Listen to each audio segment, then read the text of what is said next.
Merci beaucoup, mon cher Amadou. Merci à l'ensemble du public pour l'attention, c'est toujours important. Et surtout, merci pour les belles contributions du public qui est notre raison d'être pour ces panels. Nous allons passer au panel numéro 5 à l'instant, autrement dit, sans transition. Avec votre attention, s'il vous plaît, on va parler de l'IA pour la gestion des ressources et de l'énergie durable. Je sais que beaucoup d'énergie sortira de ce panel parce que c'est la seule séance finalement qui porte sur une telle thématique. Et on l'a dit, le numérique comme l'IA, ce ne sont pas des secteurs, c'est juste des outils qu'on utilise au service d'une problématique ou de problématiques bien identifiées. On l'a dit au fur et à mesure. Face aux défis climatiques et à la raréfaction des ressources naturelles, l'IA s'impose aujourd'hui comme un véritable levier pour la gestion de l'énergie et des ressources énergétiques. Et on va en parler pendant une heure tout à l'heure. Je rappelle simplement ce que vous savez déjà. L'Afrique est un immense potentiel, ou plutôt a un immense potentiel en énergie solaire, éolienne, hydraulique. Mais ça, je sais qu'en le disant, je ne fais qu'enfoncer des portes ouvertes. Tout à l'heure, en parlant de soleil, je m'amusais à voyager un peu à travers la planète sur Google. Et je vois qu'à Abidjan, ce matin, c'est 35 degrés, donc du soleil. 25 degrés à Dakar, 4 degrés à Washington, 9 degrés à Paris. C'est dire que nous sommes le continent du soleil par excellence. Mais l'idée est de voir comment en bénéficier aujourd'hui grâce à la magie de l'intelligence artificielle. C'est ce qu'on va voir tout à l'heure avec nos différents panélistes. D'abord, j'aimerais vous présenter le président fondateur d'AI Connect Africa qui travaille pour l'intégration de solutions IA au service du développement en Afrique. Sous vos applaudissements, j'aimerais qu'on accueille M. Mehdi Sayeg, s'il vous plaît. Merci beaucoup. Je le croyais dans un pays sans soleil, mais il m'informe depuis tout à l'heure qu'il est basé à Abidjan. Donc il est inondé de soleil comme nous autres. À présent, nous allons accueillir quelqu'un qui, bien entendu, aurait dû être là où il n'y a pas de soleil, mais il a choisi de travailler pour l'Afrique, pour le compte des Nations Unies. Il est le responsable des affaires économiques et des technologies de l'information et de la communication à la Commission économique des Nations Unies. On parle de l'UNECA. Monsieur Laurent Renzo Daronco, sous vos applaudissements, s'il vous plaît. Et enfin, nous allons non pas appeler, mais rappeler, puisqu'il était là tout à l'heure avec nous, monsieur le président du cluster Digital Africa, qui fait de très très belles choses à l'échelle du continent, monsieur Amadou Diawara, sous vos applaudissements. Merci infiniment. Et ces grands messieurs vont nous parler de soleil, d'énergie, de ressources énergétiques et d'intelligence artificielle en Afrique. Peut-être un premier mot adressé à notre ami M. Amadou Diawara, le président du cluster Digital Africa. Amadou, tu as la chance de voyager un peu partout à travers le monde. Tu as vécu en France avant de revenir en Afrique, si je ne me trompe, en 2017. Quel est le regard comparatif que tu as sur l'énergie entre l'Afrique, l'Europe, les autres continents? Wow. Merci beaucoup. C'est vrai que c'est une journée où j'aime parler, mais là, apparemment, j'ai la parole. Et non, c'est vrai que je suis rentré en 2010, chez moi au Mali, et par la grâce de Dieu, ça va, je suis content. Mais le régal qu'on peut avoir aujourd'hui, pour moi, l'Afrique, c'est un sentier énorme. Et c'est un continent où il y a énormément de potentialités. Tu as parlé du soleil. Tout ce qu'on a de plus gratuit chez nous dans nos pays, c'est le soleil. Maintenant, comment l'utiliser? Comment faire en sorte que dans des pays où il fait très froid, ils arrivent à utiliser l'énergie solaire et nous, on n'arrive pas à l'utiliser. Mais la synergie qu'il peut y avoir entre l'Europe et l'Afrique aujourd'hui, c'est la diaspora. Comme je le dis, quel qu'en soit le domaine d'intervention, quelle qu'en soit l'idée qu'on peut avoir aujourd'hui, il y a l'Afrique, mais il y a sa diaspora. Et la diaspora peut apporter énormément aujourd'hui.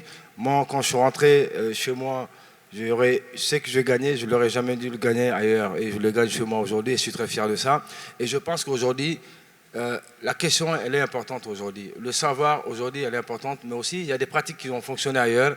Et cette diaspora peut aussi venir apporter ces bonnes pratiques, on peut les utiliser. Mais pour moi, aujourd'hui, la question, elle est ouverte. C'est peut-être laisser le diplomate nous répondre ça, comme j'aime bien l'appeler, JCP.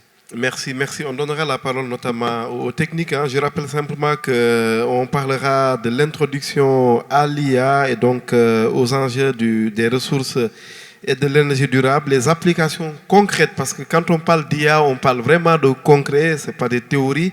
L'application concrète et l'impact sur la gestion des ressources, les défis et les limites de l'adoption de l'IA dans la gestion des ressources, parce que, bien entendu, chaque fois qu'on parle d'une adoption d'une technologie, forcément, on doit questionner les réticences et les lenteurs, voire les lourdeurs autour de cela. Et puis, on parlera également de la gouvernance et du cadre réglementaire pour une IA durable, parce qu'on parle de développement durable. Ensuite, on va se quitter sur des perspectives d'avenir et surtout, je demanderai un certain nombre de recommandations à nos panélistes. Mehdi Sayeg, président fondateur d'AI Connect Africa. Aujourd'hui, quelles sont les solutions qu'on peut mettre en place, les solutions IA pour une gestion optimale de l'énergie? Est-ce que tu as un micro à côté? On va s'assurer qu'il est allumé. Bonjour à tous, oui. C'est très bien, allez-y. En tout cas, déjà, merci beaucoup à Jérôme et à Human AI pour l'invitation et pour l'organisation de ce panel et de ces journées de l'IA également. C'est une très grande avancée pour nous ici en Côte d'Ivoire. Alors, je ne suis pas un expert en énergie, mais de mon expérience, il y a un use case très intéressant dont je peux parler.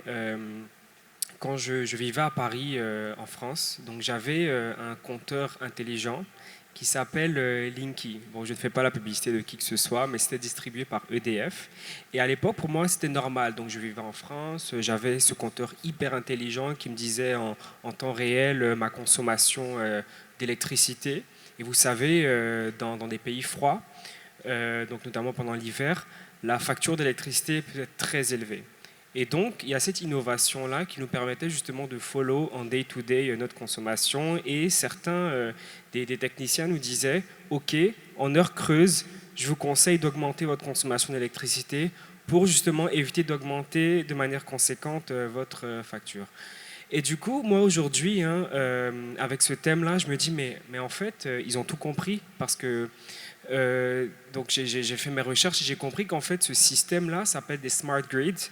Et donc, ce sont des réseaux intelligents d'électricité qui nous permettent justement d'optimiser la gestion des énergies. Et adapté aux énergies renouvelables, on ferait des miracles. Alors ici en Côte d'Ivoire, je ne sais pas si c'est mis en place, je ne pense pas, mais voilà, ça c'est un très bon use case justement qu'il faudrait mettre en avant pour permettre l'optimisation des ressources. Et quand on dit optimisation, ça veut dire quoi? Ça veut dire j'utilise de la meilleure manière possible quelque chose pour en faire la meilleure utilisation tout en réduisant les pertes au maximum. Et c'est justement ce que ces outils-là de technologie avancée, d'intelligence artificielle permettent de faire. Et évidemment, on a beaucoup parlé de data, je pense hier et aujourd'hui également, parce qu'on ne peut pas parler d'IA sans parler de data. Et ce genre de smart grids, comme on les appelle, fonctionne quasi uniquement avec de la data bien gérée, bien organisée, bien comprise, pour justement permettre à ces systèmes-là de fonctionner efficacement. Merci beaucoup. On va donner le micro à Laurent.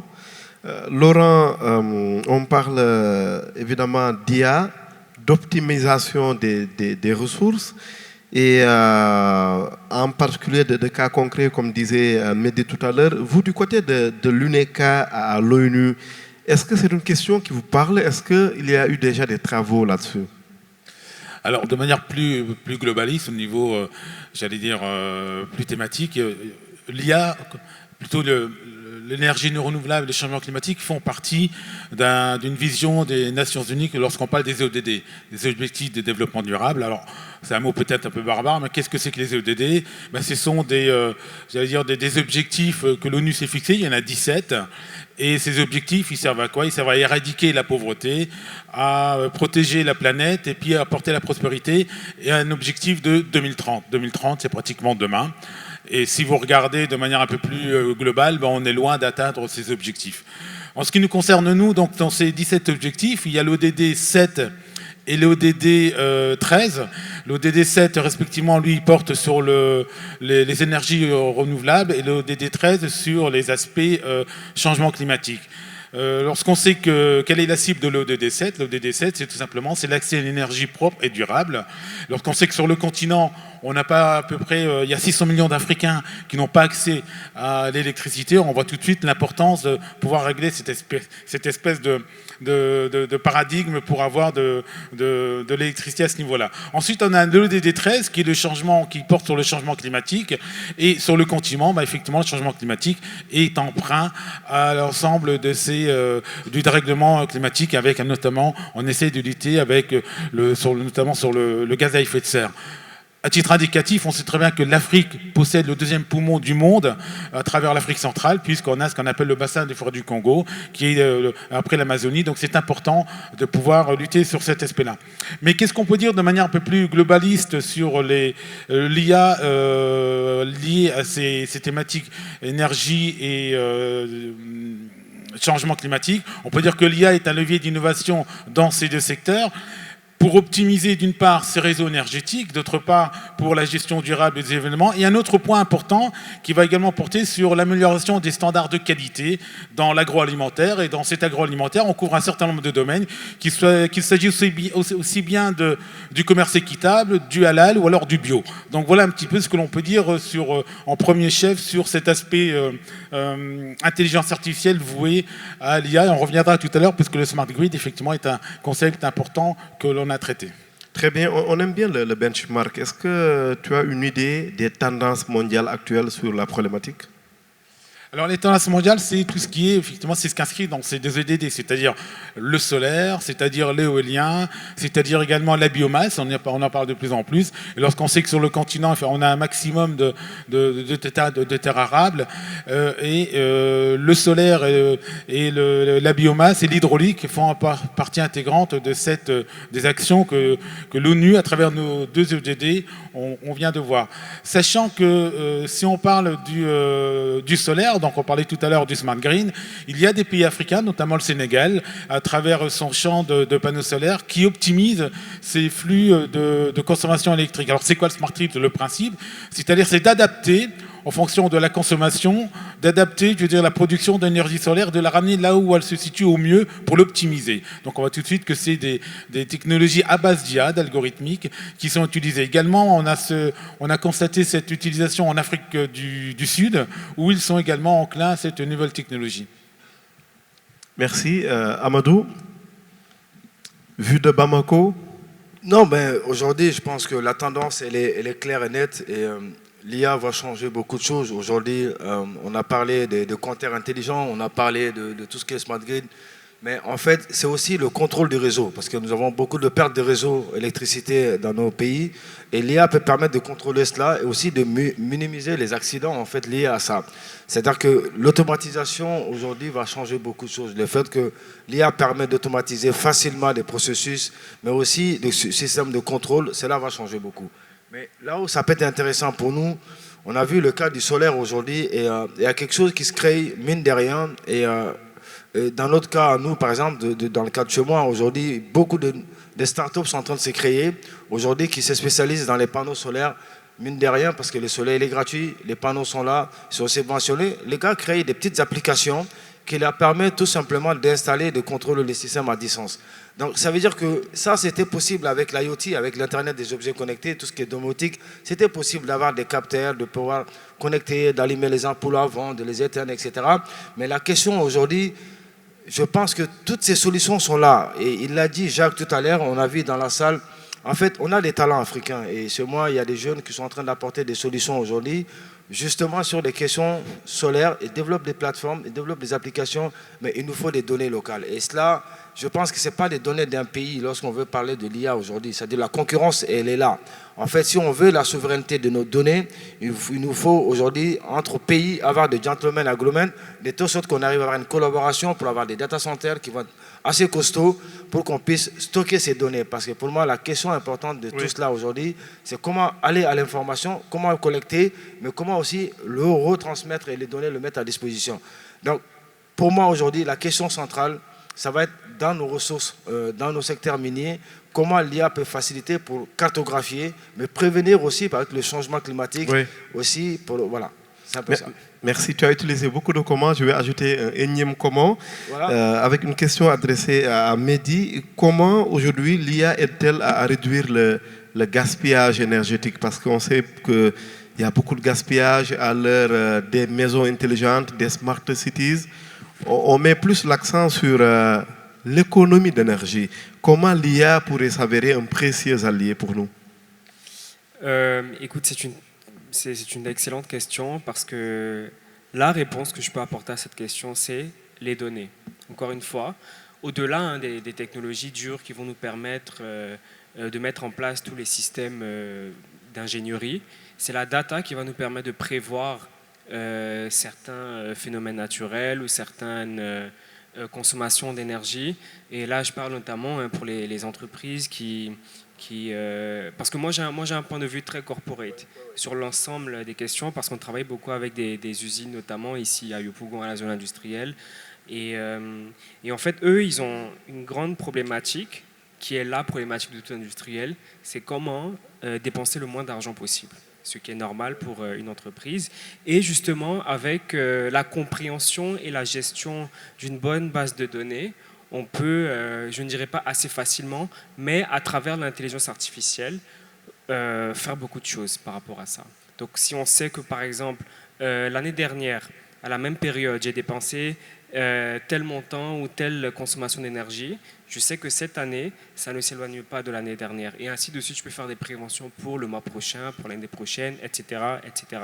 Donc c'est la data, et encore la data, et c'est la raison pour laquelle le gouvernement ivoirien est en train de mettre en place cette stratégie justement de data-là, parce que c'est nécessaire. Merci beaucoup. C'est vrai qu'on parle beaucoup de stratégie IA. Ce qu'on adore avec le ministère de la Transformation digitale du numérique de Côte d'Ivoire, c'est qu'on a mis côte à côte IA et données, parce que l'une des technologies ne peut pas aller sans l'autre, comme on dit. Les données constituent le carburant du moteur IA, et ça ne peut marcher qu'en couple. Laurent, je te redonne la parole du côté de l'Organisation des Nations Unies, en particulier de l'UNECA. On rappelle que vous êtes le responsable des affaires économiques et des TIC à la Commission économique des Nations Unies, donc l'UNECA. Du côté de l'UNECA, comment est-ce qu'on encourage les pays membres, les États membres comme on dit, à adopter une politique consistant à économiser? Comment ça se passe chez vous, au-delà des questions en lien avec le développement durable? Alors, de manière plus globaliste, on est à l'initiative des fameux sommets de la COP, donc, qui porte sur effectivement l'ensemble des ODD. Et à travers la COP, donc, on a tous les États qui sont membres des Nations Unies qui participent à nos débats, et on insuffle, nos idées par rapport à ces objectifs de développement durable. Et comme je le disais tout à l'heure, alors si on regarde de manière très schématique au niveau mondial, où on avait ciblé l'atteinte de ces ODD, donc qui sont 17, je vous le rappelle, pour 2030. On s'aperçoit qu'on en est loin, on a une dérive qui va plutôt vers 2035. Et si on fait le point aujourd'hui de la situation sur certains pays, certains sont à 20 ou 25% d'atteinte de ces ODD, donc sur ces 17. Après, nous, ce qu'on fait, c'est qu'on prodigue un certain nombre de recommandations, notamment puisque la thématique de cet atelier porte sur l'ODD 17 et l'ODD 13 et l'ODD 7. On va dire qu'il y a des opportunités pour l'atteinte de ces deux thématiques. L'opportunité, notamment dans le domaine du secteur de l'énergie, c'est le déploiement de micro-réseaux à travers les smart grids, comme on le disait, qui est fondamental, puisque c'est une intelligence à base d'intelligence artificielle qui va desservir vraiment l'énergie là où elle est le mieux utilisée, et pour répondre à une coupure et par anticipation. Ça veut dire quoi? C'est que derrière, avec ça, on peut effectivement impliquer une implicité dans la réduction des coûts, puisqu'on peut anticiper, on peut programmer, donc ça veut dire que les coûts de cette production sont également moins importantes. Après, dans l'atteinte effectivement des objectifs, on a une réduction des coûts de la création d'emplois, puisqu'on va créer de nouveaux emplois par rapport à l'ensemble de cette nouvelle technologie. Donc il faut créer des emplois locaux, former, éduquer, et également par rapport à tout cela, pouvoir faire du business plan. Et de l'autre côté, l'amélioration de la résilience, est fondamentale dans ces aspects-là. Donc ça, c'est l'ensemble, j'allais dire, des opportunités. Mais alors, comme vous l'avez dit, il y a beaucoup de défis à relever. Les data, c'est la première, je veux dire, c'est la quintessence même. On l'a dit tout à l'heure, hier, j'ai pris une image. C'est comme une voiture. S'il n'y a pas d'essence, ben, elle n'avance pas. L'intelligence artificielle, tu l'as rappelé tout à l'heure. S'il n'y a pas de data, mais de data générée par l'Afrique et utilisée par l'Afrique et revendue au reste du monde, c'est important. J'en profite pour passer un petit message. On a parlé des data hier. Rien que les data en 2023, représentait un peu plus de 280 milliards de dollars au niveau mondial. 280 milliards de dollars. Alors vous imaginez très bien qu'il y a beaucoup de gens qui sont intéressés, notamment, on les retrouve, toujours les mêmes, les Américains, les Chinois et l'Europe loin derrière. Donc 280 milliards de dollars, ça veut dire que les datas produites sur le continent, elles vous sont revendues avec une plus-value phénoménale. Et pourtant, un continent avec plus de 2 milliards d'habitants, on peut imaginer ce que ça va produire comme data. Donc ça, c'est un point important. L'accès aux données, puis le coût de ces technologies qui est effectivement quelque part un petit peu prohibitif. Donc ce sont des défis que le continent doit relever. Puis je terminerai, celle-là évoquée, de manière plus globaliste, c'est le cadre réglementaire. Il faut absolument un cadre réglementaire. On y revient. Sur l'aspect... voilà. Donc j'arrête là, on y revient. Merci beaucoup Laurent. Alors Amadou, Laurent a utilisé 2 termes qui te parlent sûrement. Il a parlé d'emploi, mais également peut-être le plus important, il a parlé de dollars. Et attention, il n'a pas parlé de CFA, mais de dollars. C'est intéressant. Aujourd'hui, comment on peut encourager l'innovation entrepreneuriale autour de l'efficacité énergétique en Afrique? Comment on peut pousser les entrepreneurs qui sont peut-être là dans la salle à proposer des solutions pour économiser l'énergie en Afrique? Oui, c'est pourquoi il a parlé en dollars, parce que c'est quelque chose qui reste très coûteux. Aujourd'hui, il faut reconnaître que les investissements en termes d'énergie renouvelable, ça reste très coûteux partout. Et on le sait, et même ailleurs, comme aux États-Unis, c'est Elon Musk qui s'aventure là-dessus. Donc en Europe, c'est des infrastructures énormes qui sont portées par le gouvernement. Je pense que ce sont des missions qui peuvent être régaliennes. En fait, c'est des missions que l'État peut mettre en place, des plateformes, des mécanismes, mais aussi l'infrastructure nécessaire. Après, vous savez, lorsqu'on veut mettre l'IA dans ces choses-là, l'IA, ça demande beaucoup d'argent. Et énormément, si on regarde le budget aujourd'hui que les Américains ont mis pour l'IA, c'est énorme. Si on regarde les Chinois, c'est encore énorme. Et l'Europe, je pense qu'ils ont dû voter il y a quelques semaines encore un budget, mais qui n'atteint pas ceux des Chinois et des Américains. Et nous, en Afrique, on est en solo. Chacun essaie de développer sa petite stratégie chez lui. Donc, comme je l'ai dit aujourd'hui, c'est peut-être de voir comment nous allons développer en Afrique des petites stratégies. Peut-être l'Union africaine, je ne sais pas, ils essayent d'apporter des solutions, mais en réalité, ça ne bougera pas. Mais je crois que la solution va venir en fonction des pays. Chacun va essayer de mettre sa petite stratégie en fonction de ses réalités, de ses besoins. Souvent, il y a des situations qui obligent à apporter des solutions concrètes. Et chez moi, aujourd'hui, on s'est adapté. La situation fait qu'aujourd'hui, on arrive à proposer des solutions et ces solutions fonctionnent très bien et les gens sont en train d'aller. Donc, je pense aussi que tout cela est important, mais il va falloir encore continuer sur la formation et pour qu'on puisse créer des solutions. Mais la vraie solution, en réalité, quelle qu'en soit la formation qu'on aura fait, le manque d'infrastructure va faire qu'on ne peut pas apporter trop de solutions parce qu'il faut les héberger, tout ça, il faut les utiliser, il faut les implémenter, il faut les connecter. Donc, en fait, c'est un travail collégial, à mon sens. Pour moi, aujourd'hui, c'est d'avoir les acteurs locaux, de les appeler, qui donnent leur point de vue, qui définissent leurs besoins en fonction des réalités et des besoins aussi, mais qui aussi les consommateurs puissent donner. Parce que souvent, c'est ça qui manque aujourd'hui, c'est de faire ce design thinking, c'est de venir voir les utilisateurs, le consommateur, les acteurs. Et aujourd'hui, cet accompagnement institutionnel aussi doit être là. Maintenant, les partenaires techniques et financiers, souvent aussi, dans nos pays, viennent avec de gros financements, mais en réalité qui ne servent pas à grand-chose. Et pourquoi? Parce qu'en fait, ils vont arriver avec des projets qui sont déjà ciblés, qui fonctionnent ailleurs, et ils veulent les implémenter forcément chez nous. Et c'est souvent pas ça notre besoin. Nos besoins sont, aujourd'hui, nos populations le savent, nos jeunes le savent, et nos startups ont besoin de financement pour des projets concrets. Mais souvent, ce n'est pas ces projets qu'on veut financer.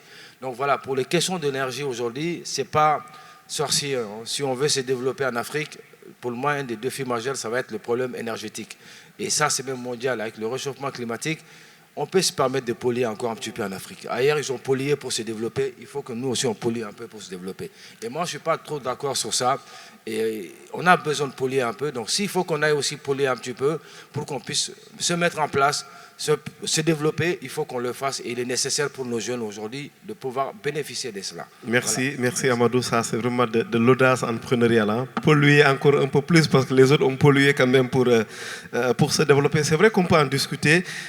Si jamais dans la salle, on a des officiels ou des membres d'organismes régionaux, sous-régionaux, ce serait vraiment l'occasion de prendre la parole pour échanger avec nous autour de comment l'Union africaine, la CEDEAO, l'UEMOA pourraient par exemple encourager des initiatives entrepreneuriales comme ça, allant dans le sens du mix énergétique, parce que c'est de cela aussi qu'il s'agit, même si on n'a pas lâché l'expression dans la salle. Et puis j'ai envie de rappeler, puisque nous sommes à Abidjan, en Côte d'Ivoire, monsieur formidable, je ne sais pas s'il est dans la salle ou pas, Ange-Frédéric Balma, qui fait de belles choses autour d'Internet, en se basant simplement sur la lumière. Et quand on parle de lumière du jour, on parle forcément de soleil, hein, tout est lié. En même temps, on est dans un continent ou sur un continent surabondant de soleil, mais les initiatives en matière d'efficacité énergétique, ça manque un peu. Laurent, du côté de l'ONU, tu nous parlais tout à l'heure des enjeux liés un peu à la réglementation. On y reviendra, mais une question à milliards, hein, encore une fois pour vous. On sait que les États-Unis sont peut-être l'un des pays les plus grands contributeurs, pour ne pas dire le plus grand contributeur des Nations Unies. Dernièrement, Trump a annoncé un programme de 500 milliards de dollars avant même le sommet de Paris, parce que Macron a annoncé 119 milliards d'euros de son côté. Comment est-ce que, du côté de l'ONU, de l'Union africaine par exemple, on peut dégager des enveloppes aussi importantes pour accompagner l'entrepreneuriat dans le sens de l'énergie en Afrique? Alors, c'est une question à double tranchant. À double tranchant, parce qu'effectivement, ça n'a échappé à tout le monde. Trump, donc le nouveau président des États-Unis, est un businessman avant tout. Donc c'est quelqu'un qui a une vision très particulière, qu'on peut adhérer ou pas adhérer, mais enfin c'est un constat, hein. On voit qu'il a déjà eu des résultats. Et donc il a certainement, avec, j'allais dire, le parterre de personnes qui s'est entouré, dont Elon Musk, il a une vision très particulière qui peut marcher de l'IA à travers ce qu'il appelle son Stargate, donc c'est 500 milliards de dollars. Nous, quand je veux dire nous, c'est-à-dire en Europe, on n'est pas à la hauteur de ses ambitions. Ils ne sont pas à la hauteur de ses ambitions parce que sur les 100 milliards d'annoncés lors du sommet qui a eu lieu récemment à Paris, ça en fait une dichotomie, c'est pour ça qu'il n'y a pas 100 milliards. C'est des 100 milliards virtuels. Parce que ça veut dire que derrière, il y a une levée de fonds qui va être faite. Et comme on sait, la plupart du temps, lorsqu'on fait des levées de fonds, on s'aperçoit qu'entre un appel de fonds et ensuite à l'arrivée, il y a des décalages. Alors au niveau du continent, maintenant, comment ça se passe au niveau du continent? On a quelque part la chance que nous, au niveau de la CEA, ça fait des années qu'on essaye de battre le fer au niveau des sommets de l'Union africaine, où l'Union africaine, donc les chefs d'État de l'Union africaine, ont pris des dispositions politiques, où ils ont acté qu'effectivement l'économie numérique, le digital, l'IA est un vecteur de croissance, un levier formidable de création d'emplois au niveau du continent et de sa jeunesse. Mais après, la question, c'est que, je le dirais, une fois qu'on a fait cette déclaration, c'est comment la mettre en œuvre. Comment orchestrer? Vous avez un orchestre, il faut donner la partition à l'ensemble de ces musiciens. Et là, c'est le quid du problème. Alors, on peut dire qu'il y a une volonté politique affichée où nous, on est la commission, on a la chance de pouvoir côtoyer cette nomenclature-là pour préconiser des conseils, pour leur donner la vision par rapport au reste, un éclairage au niveau du monde. Mais ensuite, ce sont des décideurs politiques, ils ont acté. Et derrière, la levée de fonds, elle doit certainement se faire en sollicitant les partenariats publics-privés. Il n'y a pas que des fonds publics. Il y a, je veux dire, au niveau du continent, il y a beaucoup, j'allais dire, les autres continents regardent l'Afrique à bon escient. Ce ne sont pas des philanthropes. Hein. Pourquoi est-ce qu'ils regardent l'Afrique? Parce qu'ils savent que c'est ici qu'on fait une croissance pratiquement à 2 chiffres. L'Éthiopie, il y a 2 ans, avait une croissance à 2 chiffres. Et en Europe, on pâlit. Hein. On aimerait bien avoir cette croissance. On a du mal à avoir 1 ou 2 points. Donc, c'est-à-dire que c'est ici, sur ce continent, que les choses se passent, que les business plans, que les entreprises et le secteur privé veulent investir. Et dans cette thématique, c'est peut-être là où l'Union africaine et le continent a certainement une carte à jouer en disant venez chez nous, on a ce qui vous intéresse, et c'est ce que je disais hier, c'est win-win. Qu'est-ce que vous nous apportez, qu'est-ce qu'on peut échanger, et à partir de là, monter, je veux dire, effectivement, en puissance pour drainer des fonds, pour s'inscrire dans ce domaine qui est l'intelligence artificielle, qui révolutionne le monde. Tout à l'heure, j'ai entendu parler, on parlait de la première, deuxième, troisième, quatrième révolution industrielle. On est bien au-delà, je l'ai dit hier, on est dans un autre monde, une deuxième planète qui va changer notre quotidien. Et je crois que le continent doit effectivement adhérer à cette idée et de trouver du financement pour se hisser au niveau mondial. Merci beaucoup Laurent. On apprécie, on note bien ta prudence par rapport à l'annonce faite par le président américain Donald Trump, qui n'a pas encore réuni les 500 milliards de dollars. On peut le dire aussi de Macron, c'est juste des annonces parce que c'est des levées de fonds à faire plus tard. Mehdi Sayeg, je rappelle que tu es le président fondateur d'AI Connect Africa, donc on reste sur l'Afrique et en Afrique. Aujourd'hui, comment est-ce qu'on peut pousser nos chefs d'État à avoir une politique allant dans le sens de pousser aux économies d'énergie en soutenant les startups? Ailleurs, Laurent l'a dit, Macron annonce beaucoup de belles choses. La BPI France aussi, Donald Trump, les autres puissances. Nous, en Afrique, comment pousser nos chefs d'État à avoir des réflexes, disons comme ça? C'est une question difficile, je sais, mais tu vas y arriver. Non, alors d'abord, j'aimerais, avant de répondre à cette question directement, j'aimerais apporter une contribution à la question que tu avais posée au grand frère Amadou. En fait, tous les handicaps potentiels qu'on pensait avoir au niveau de la mise en place de l'IA ou d'une stratégie data, ici en Côte d'Ivoire ou en Afrique de l'Ouest en général, une fois qu'on s'est penché sur ces sujets-là, on s'est rendu compte du nombre impressionnant d'opportunités que ça créait, mais d'opportunités en termes d'entrepreneuriat. Je prends un exemple très simple. On en discutait tout à l'heure avec Jacques Dejoule et une autre collaboratrice qui vient de Tunisie. C'est aujourd'hui, on cherche des données dans un secteur donné, par exemple l'agriculture. On veut des datas très précises dans l'agriculture. On en cherche autour de nous, on pose des questions, on va au ministère, etc. Et on n'en trouve pas. On n'en trouve pas qui sont directement accessibles, gratuitement ou pas, et qui soient bien ordonnés, bien gérés, bien compréhensibles. Et là, voilà une opportunité entrepreneuriale qu'un individu pourrait mener, c'est-à-dire collecter des données dans un certain secteur et trouver des clients, comme par exemple certaines personnes qui mettent des études doctorales sur tel ou tel sujet, etc. Donc je ferme cette parenthèse. Ce que je voulais dire, c'est que tous les challenges qu'on rencontre actuellement et qu'on va encore rencontrer dans les mois et années à venir donnent des opportunités entrepreneuriales aux jeunes, globalement. Et c'est justement ce que les dirigeants d'État doivent remarquer. Ils ont déjà remarqué. Aujourd'hui, on a beaucoup de choses qui sont mises en place. On a des organisations comme Human AI, par exemple, qui valorisent certaines idées pour les faire naître et justement pour dynamiser et accélérer l'écosystème start-up.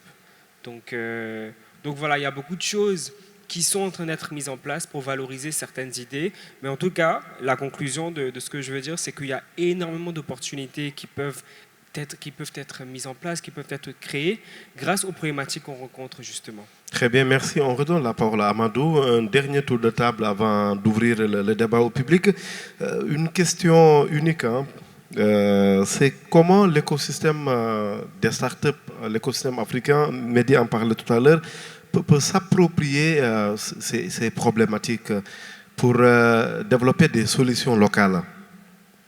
1 minute pour chacun. Merci. Alors, 1 minute, je pense qu'il faut le partenariat public-privé, en fait. Aujourd'hui, si on veut que nos startups puissent arriver, ils n'auront pas les finances nécessaires pour le faire. Nous n'avons pas de banque d'investissement dans nos pays. Donc, c'est qu'il y a un problème majeur aujourd'hui. Si une startup veut faire une activité, qui est là pour le soutenir? Il ne peut pas lever de fonds. Donc, pas de banque d'investissement, pas de structure en tant que telle. Donc, il nous faut qu'un partenariat public-privé pour qu'on puisse booster les startups et les faire partir. Voilà. Merci. Laurent? Oui, je crois que le partenariat public-privé, c'est la quintessence même pour la réussite des investissements. Puisque le public, lui, il est là pour accompagner, pour dresser, je veux dire, un canevas, mais il ne peut pas tout faire, le public. Donc c'est là où est le business, où est l'argent, c'est dans le privé. Et après, alors, la question, c'est de dire comment inciter le privé à financer avec des projets bancables et tout ce qu'on veut derrière. Donc je crois que c'est, nous, c'est ce qu'on dit, c'est ce qu'on appelle vulgairement des PPP, quoi. Merci. Mehdi?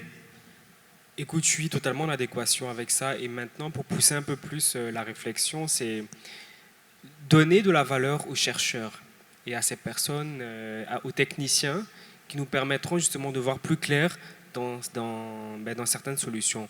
Aujourd'hui, moi, par exemple, je suis business oriented. Moi, je n'ai pas de profil de technicien, mais je ne peux littéralement rien faire sans un technicien. Et en fait, ces personnes ne sont pas forcément très valorisées ici en Côte d'Ivoire. Et voilà, donc c'est vraiment un partenariat public-privé et valoriser les personnes qui nous donnent de la valeur. Parce qu'au-delà du mindset d'entrepreneur, on a besoin des personnes pour vraiment pour réaliser nos objectifs qu'on a en tête. Voilà. Merci. On va à présent ouvrir le débat au public. Qui veut prendre la parole pour partager avec nous? Allez-y. Est-ce que les hôtesses, est-ce qu'il y a un micro dans le public? C'est très bien. Okay, merci pour la parole. Moi, c'est Florentin Dayoro. Merci de parler plus fort, s'il vous plaît, pour qu'on vous entende mieux.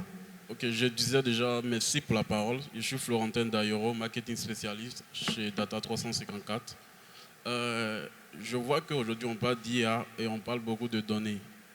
Et puisque là, on parle de l'énergie durable, je sais que, par exemple, il y a une plateforme de Google qui existe aujourd'hui, qui a collecté des données satellitaires aujourd'hui, et pendant 40 ans, ils le font. Est-ce que ces données-là pourraient, par exemple, être une alternative pour ces pays africains qui souhaitent mettre en place des IA sur mesure pour répondre à certaines problématiques liées à l'agriculture et tout au niveau des pays africains? Et ma deuxième intervention, ce n'est pas une question, mais c'est plutôt une contribution. Aujourd'hui, nous, par exemple, on a développé un outil qu'on appelle Watch My Tree, qui permet aujourd'hui de surveiller les projets agroforesterie grâce à l'imagerie satellitaire et alimenté aussi par l'IA. Donc je me dis que ce genre d'outils-là aussi pourrait être des alternatives pour aider ces pays africains qui veulent surveiller leurs forêts et tout, parce qu'aujourd'hui c'est grâce à la forêt qu'on produit la biomasse et autres. Donc merci, c'était mon intervention. Merci. J'invite les panélistes à prendre bonne note. On prend 3 autres interventions et on revient vers vous.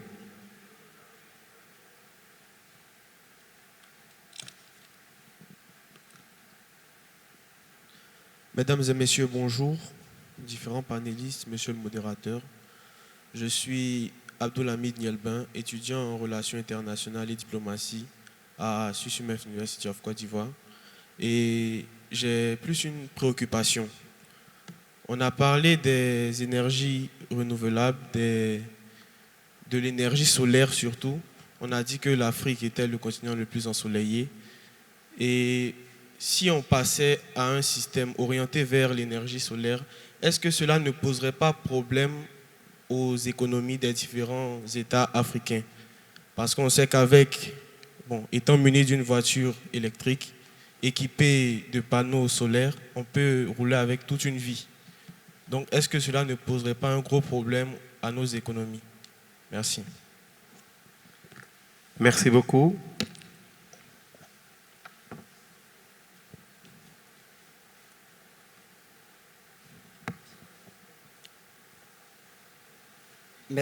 Merci.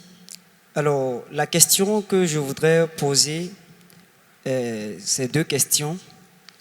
Alors, la première question, quel est le potentiel de l'intelligence artificielle pour accélérer la transition vers un système énergétique mondial plus durable? Et la deuxième question, c'est l'intelligence artificielle est-elle la clé pour un avenir énergétique durable ou est-ce un outil parmi tant d'autres? Voici mes 2 préoccupations. Merci. Une dernière intervention avant de redonner la parole aux panélistes.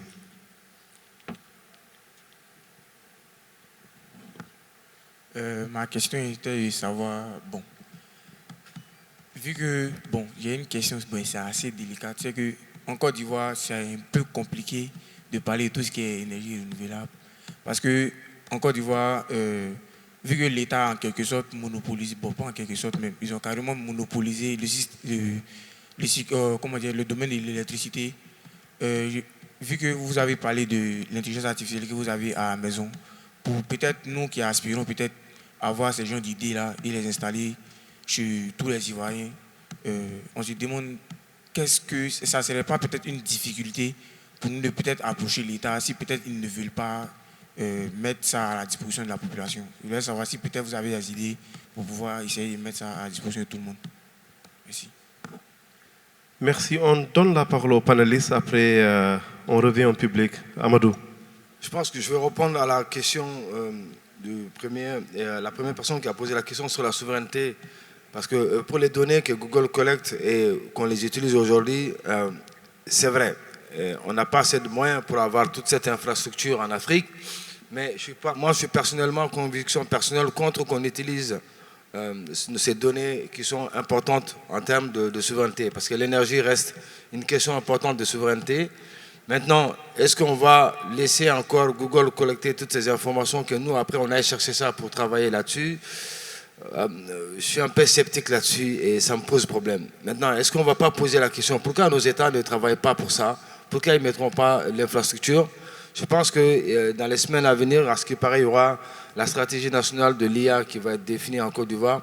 C'est peut-être de profiter de ces différentes journées, de les proposer, de parler à nos gouvernants, de mettre des mécanismes nécessaires. Parce qu'on ne peut pas continuer, nous, à aller sur ça. Il y a une guerre des données qui commence. En fait, actuellement, le monde aujourd'hui, c'est un monde de compétitivité, c'est de compétition. Et c'est un monde où les données sont énormes aujourd'hui. C'est sensible. On ne peut pas se permettre de dire que, voilà, c'est trop facile, on va prendre les données des autres, on va les utiliser. Vous avez vu, les Américains, Donald Trump, tout de suite, ils ne veulent pas que DeepSeek ça soit utilisé chez eux. Tout ce qui se pose comme problème entre la Chine et les États-Unis aujourd'hui, c'est une question de données. Donc, il y a quelques années, on avait oublié les Chinois, et ils se sont développés et aujourd'hui, ils sont arrivés en puissance, mais ils ont constitué leurs propres données progressivement. Peut-être c'est nous, les Africains aussi, c'est d'aller avec les données qu'on a aujourd'hui, qu'on arrive progressivement à faire notre base de données. Vous avez dit, Google a fait plusieurs années pour avoir ces données. On dit, on n'invente pas la roue, on ne va pas recréer ce qui existe déjà, mais sur certains domaines, on est obligé de le faire. Voilà, pour moi, c'est une question de souveraineté, parce que l'avenir du monde, c'est en Afrique. Et il y a quelque chose qui s'est passé. On a été déjà colonisé une première fois. Ça, c'est fait, c'est un fait, on ne peut plus revenir dessus. Mais nous ne devons pas permettre aujourd'hui qu'on nous colonise une seconde fois parce que ça va être une colonisation économique et des données. Et cette fois-ci, c'est quoi? Tous ceux qui vont arriver comme partenaires, ils vont tous venir. Tous ces patrons, les Elon Musk, Tesla, tout ça, ils vont venir en Afrique. Parce que ça se joue ici. Le game, ça va être chez nous en Afrique. Et quand ça va se faire, nous devons être prêts pour ça. Pour moi, la priorité aujourd'hui, c'est ce que Human AI, c'est ce que nous on fait au niveau du cluster Digital Africa, c'est de former nos jeunes. Formons nos jeunes, préparons-nous à quelque chose qui va venir. C'est une mutation. Et l'Afrique va venir, notre ère va sonner. Et aujourd'hui, vous avez vu la Chine, la Russie, tout ce monde se battent, ils se positionnent. Et nous, l'Afrique, on va se battre, on va se positionner. Ce n'est pas maintenant, mais nous devons le préparer pour ça. Il faut qu'on le prépare et ça va arriver. Ça, c'est un fait. Merci. Est-ce que Laurent ou Mehdi? Oui, je voulais rebondir sur la question concernant le solaire. Est-ce que c'est un frein au niveau économique, un développement par pays? Alors, je dirais plutôt l'inverse. Le continent souffre criamment d'un déficit d'infrastructures. Infrastructures routières, portuaires, maritimes, aériens. Et tout ça, ça freine considérablement le développement. Et d'ailleurs, c'est peut-être pour ça que le continent, sur le plan purement industriel, n'est pas développé. Alors, pour revenir au solaire, je vous invite à regarder, à prendre une carte sur Google des points d'éclairage au niveau de l'Afrique. Vous voyez que pratiquement 80% de l'Afrique, il n'y a pas de lumière. Donc, bien au contraire, je veux dire, ce déficit d'électricité est probant, parce que si vous prenez un industriel qui veut venir s'installer en Afrique, et s'il y a des problèmes d'énergie électrique, à travers le solaire, entre autres, ben, il ne va pas investir, il va aller ailleurs, forcément. Donc je crois bien au contraire, c'est un levier de croissance. Et tant que ce problème énergétique pour les investisseurs n'est pas réglé au niveau du continent, il ne viendra pas. Maintenant, par rapport aux économies, la question était plus au niveau des économies, je pense, nationales, comme les producteurs nationaux d'électricité. Ben, on s'aperçoit, moi je suis basé en Afrique centrale, on s'aperçoit qu'il y a des gros problèmes par, je veux dire, le producteur national. Il n'est pas capable de produire au Cameroun, en tous les cas, il n'est pas capable de donner de la lumière à l'ensemble du pays. Bien au contraire, en utilisant ces panneaux photovoltaïques, puisque vous avez de la lumière, il a été dit, je veux dire, en plus il y a d'énormes avancées dans les panneaux photovoltaïques. Avant, on appelait ça les panneaux photovoltaïques, photosolaires. Maintenant, la science avance très très vite puisqu'on est capable, même sans soleil, rien qu'avec la lumière des étoiles et de la Lune, de produire de l'électricité. Donc on voit très bien que l'avancée scientifique est très prépondérante et sur le continent, il a tout à gagner en ayant apporté des points d'électricité pour que les industriels viennent créer des emplois, de la recherche, etc. Merci. Mehdi? Merci beaucoup. Déjà, merci pour les questions. Alors, moi, je vais intervenir sur les deux derniers points qui ont été abordés. Tout d'abord, le dernier, le jeune en noir. Donc, au niveau de... il me semble que la question, c'était est-ce que l'État accepterait qu'en tant que privé, on installe des solutions d'IA ou des solutions technologiques pour réduire la consommation énergétique chez les individus, si j'ai bien compris la question. Écoutez, si on prend l'exemple des panneaux solaires, par exemple, qui ne sont pas forcément, c'est pas une IA les panneaux solaires, c'est une technologie avancée qui permet d'économiser de l'énergie chez soi ou en entreprise. À titre privé, ça peut tout à fait se faire. Ça se fait beaucoup ici en Côte d'Ivoire d'ailleurs et dans d'autres pays africains ou ailleurs. Après, très honnêtement, je ne saurais pas dire est-ce que l'État, oui ou non, serait contre ça, mais si je reparle des smart grids dont on a longtemps parlé, qui est le use case que j'ai donné, que j'ai moi-même utilisé en Europe. Alors oui, ça c'est l'État qui mettait en place, qui met toujours en place chez les individus. Donc c'est c'est quelque chose que l'État elle-même, donc on a pris conscience, a vu l'impact que ça pourrait avoir à la fois pour l'organisation qui est EDF et également pour les individus. Donc, et également, est-ce que l'IA est la clé pour la transformation énergétique? Aujourd'hui, on est dans une journée de l'IA, donc forcément on va parler d'IA sans cesse. Cependant, c'est pas la clé, mais c'est l'une des clés. C'est un moyen justement d'atteindre cette transition énergétique-là. On pourrait en citer plusieurs. Mais encore une fois, je pense qu'on l'a plusieurs fois répété aussi au cours des différents panels, c'est que l'intelligence artificielle ne fait pas de miracle, mais c'est une clé justement pour atteindre beaucoup plus facilement et pour optimiser nos actions pour atteindre des bons objectifs efficaces. Ça, je pense que ça globalise beaucoup, beaucoup de choses qu'on a dites depuis ce matin. C'est que c'est un moyen et non pas la solution miracle. Merci. 3 dernières interventions, s'il y en a dans la salle, avant de conclure.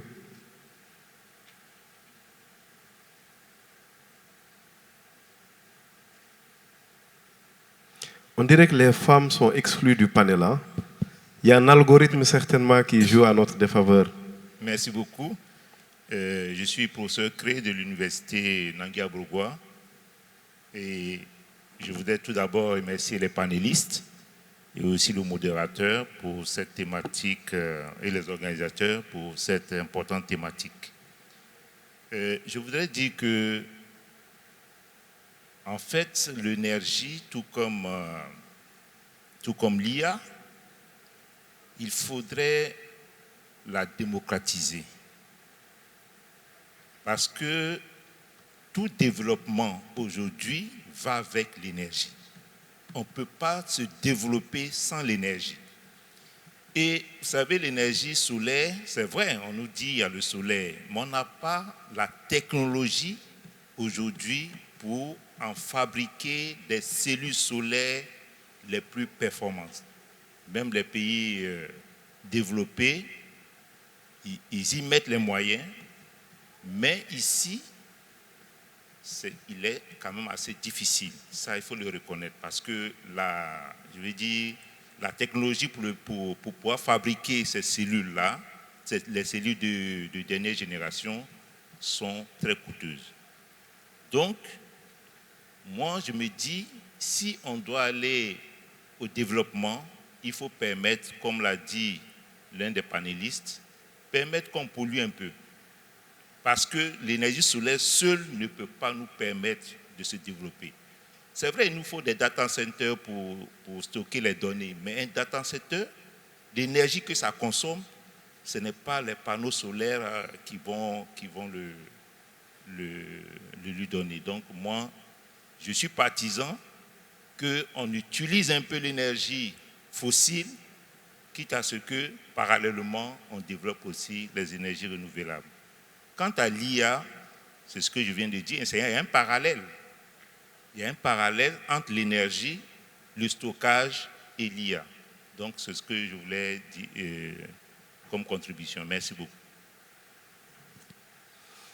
Merci. Est-ce qu'il y a 2 dernières interventions?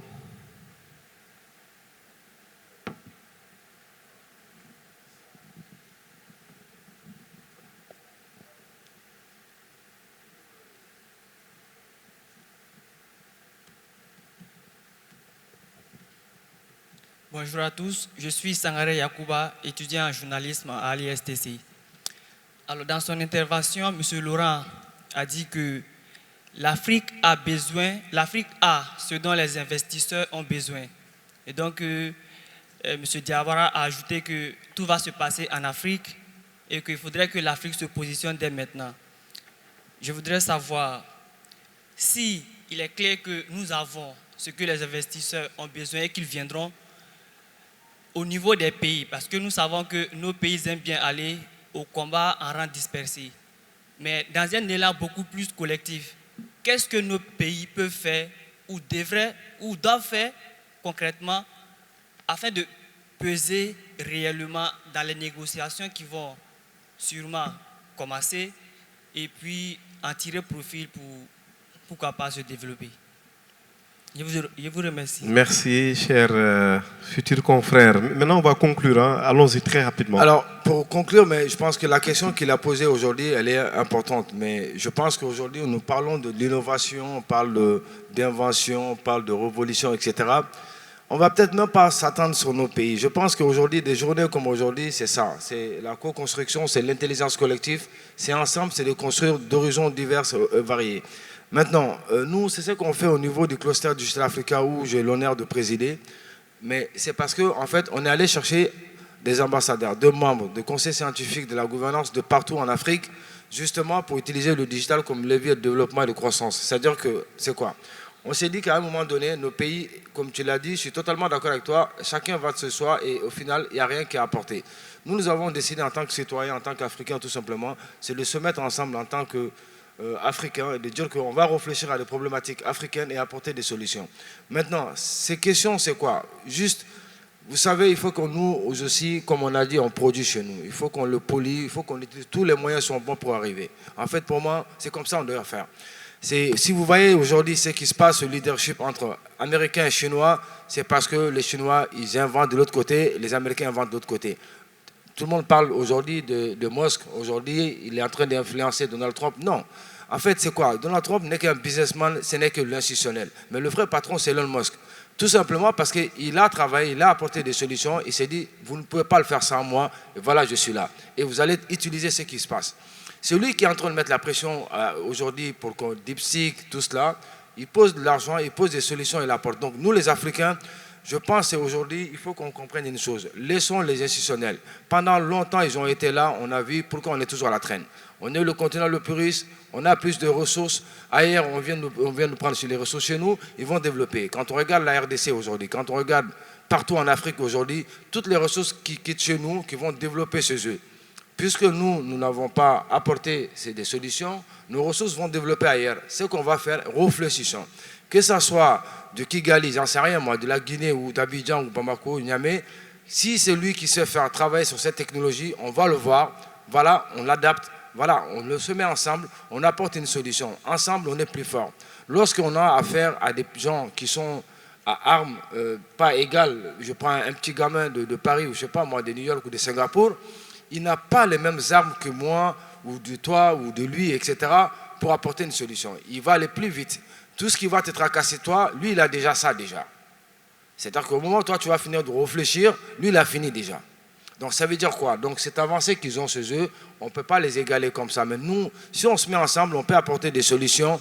L'avantage qu'on a, ils sont en train de vieillir chez eux là-bas. Ailleurs, ils sont en train de vieillir. Ils sont tous en train de vieillir. Nous, on est jeunes. On est de plus en plus jeunes. Merci. Lorsqu'on est jeune, on va créer, on va apporter des solutions. Donc l'avenir, c'est la jeunesse. C'est ce que Jérôme il disait ce matin. C'est important qu'on le dise en fait. C'est-à-dire qu'on arrête de pleurnicher. La faute n'est pas des autres. Elle est de notre faute à nous. C'est à nous de résoudre nos problèmes. On a assez dit que c'est les autres, c'est les autres. Non, ce n'est pas les autres. Pour moi, la faute, c'est nous. C'est à la jeunesse africaine. On doit se lever, on doit réfléchir, apporter des solutions. Puisqu'on a des gens qui sont capables de nous former, de nous partager l'information, il faut qu'on aille se former, il faut qu'on aille à l'information, qu'on apporte des solutions purement africaines. Quoi qu'il arrive, on peut apporter des solutions. En réalité, c'est question d'argent qu'on dit il nous faut tant de milliards, tant de machins, c'est faux. Les Chinois, ils sont venus avec DeepSeek, ils ont dépassé ChatGPT, les Américains avec 2 fois, 3 fois, 4 fois plus de budget. C'est faux, c'est pas vrai. On a la paresse intellectuelle, il faut qu'on aille chercher. Et il faut que les Africains aujourd'hui, nous n'avons pas le choix. On doit apporter des solutions africaines à nos problèmes africains. Et ça, c'est crucial et ça va se passer comme ça. Merci. On n'a pas le choix. Il faut Merci y aller au Amadou. combat. Hein. Pour moi, c'est une guerre qui commence maintenant intelligemment. Merci beaucoup. Laurent? Alors, oui, c'est juste la conclusion. En guise de conclusion, je dirais, il y a alors plusieurs volets. Le premier, je veux dire, pour répondre un petit peu à une question à laquelle on n'a pas apporté de réponse, c'est comment faire pour apporter les investisseurs. Il faut un écosystème. Tant que vous n'avez pas un écosystème à la fois qui garantit à un investisseur s'il met $1 de récupérer au minimum 1, de ne pas le perdre, ça ne le fera pas. Maintenant, je partage tout à fait les grandes lignes de ce que tu dis, mais il faut être prudent. Dans le sens où, en disant, le continent, comme je le disais tout à l'heure, tout le monde veut venir ici parce que c'est ici que le business se passe, c'est ici qu'il y a les matières premières, etc. Donc ça veut dire quoi? Il faut faire un marché gagnant-gagnant, c'est ce que je disais hier, du win-win. Tu me donnes, je te donne. Tu manges, je mange. Voilà un petit peu la philosophie.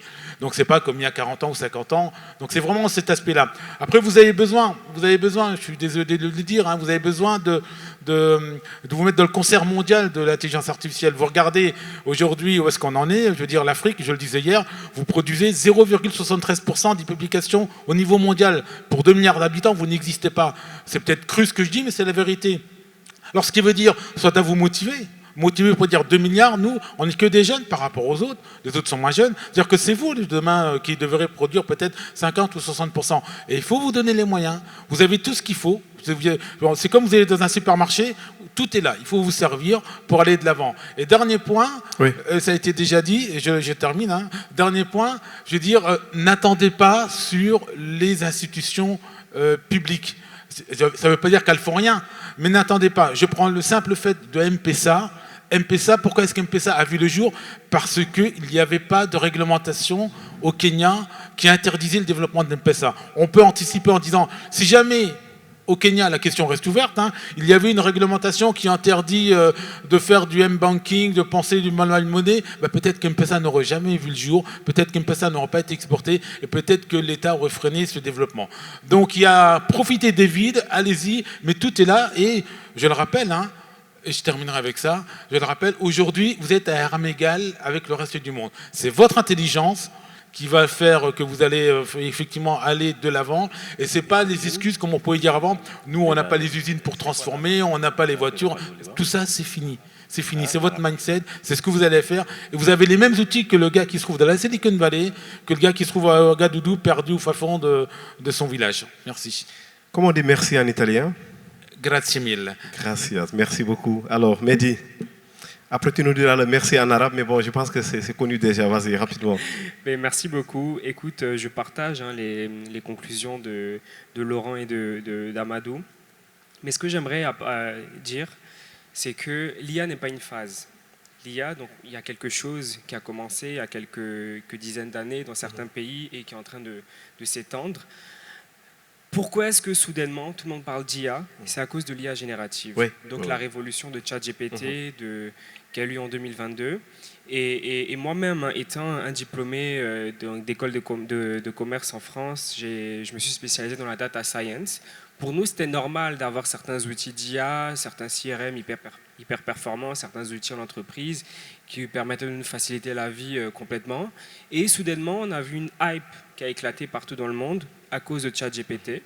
Donc, ce que je dis souvent quand j'interviens dans mes formations aussi, que ce soit en entreprise ou lors de masterclass, c'est que l'IA, ce n'est pas nouveau, Mais c'est important quand même de suivre les tendances, notamment en termes d'IA générative, qui permet quand même de gagner énormément de temps en entreprise, dans les tâches administratives, etc. Et il ne faut pas se dire que ça va me remplacer ou quoi que ce soit. Non, au contraire, ça vient augmenter l'humain. Et c'est pour ça justement que la formation existe et l'acculturation également. Et il ne faut pas se dire que, comme Laurent l'a dit, c'est pas parce que justement on est sur un continent qui attire tous les regards qu'en fait on sera nous-mêmes directement bénéficiaires. Non, c'est la loi du... Enfin, j'ai pas envie de dire que c'est la loi du plus fort, mais c'est le bénéfice qui prime avant tout pour certaines personnes. Donc c'est à nous-mêmes, à titre individuel, d'agir pour que nous-mêmes nous soyons bénéficiaires. Merci. Est-ce qu'on peut les applaudir très fort, s'il vous plaît? Mehdi Sayeg, président fondateur de AI Connect Africa, Laurent Renzo Daronco, responsable des affaires économiques et des TIC à l'UNECA, donc les Nations Unies, et Amadou Diawara, président du cluster Digital Africa. Merci infiniment. Je rappelle que vous interveniez sur la thématique IA pour la gestion des ressources et l'énergie durable, échange sur l'optimisation de la gestion des ressources naturelles et des énergies renouvelables grâce à l'IA. Merci infiniment à tout le monde. On va aller à la pause et je vous rappelle très rapidement le panel qui nous attend à partir de 14h, construire un écosystème IA durable, 2 points, infra et compétences, débat sur les infra nécessaires et le développement des compétences locales pour soutenir l'écosystème IA ivoirien. Et très rapidement, comme panéliste, on aura de nouveau Amadou Diawara, Stéphane Koulibaly qui était avec nous hier, et Christelle Vignon, Lead Machine Learning Engineer et Data Engineer à Orange, Côte d'Ivoire, sans oublier le professeur Pierre-Jacques Dos Santos, professeur de mathématiques. Merci à tout le monde, bon appétit et à tout à l'heure.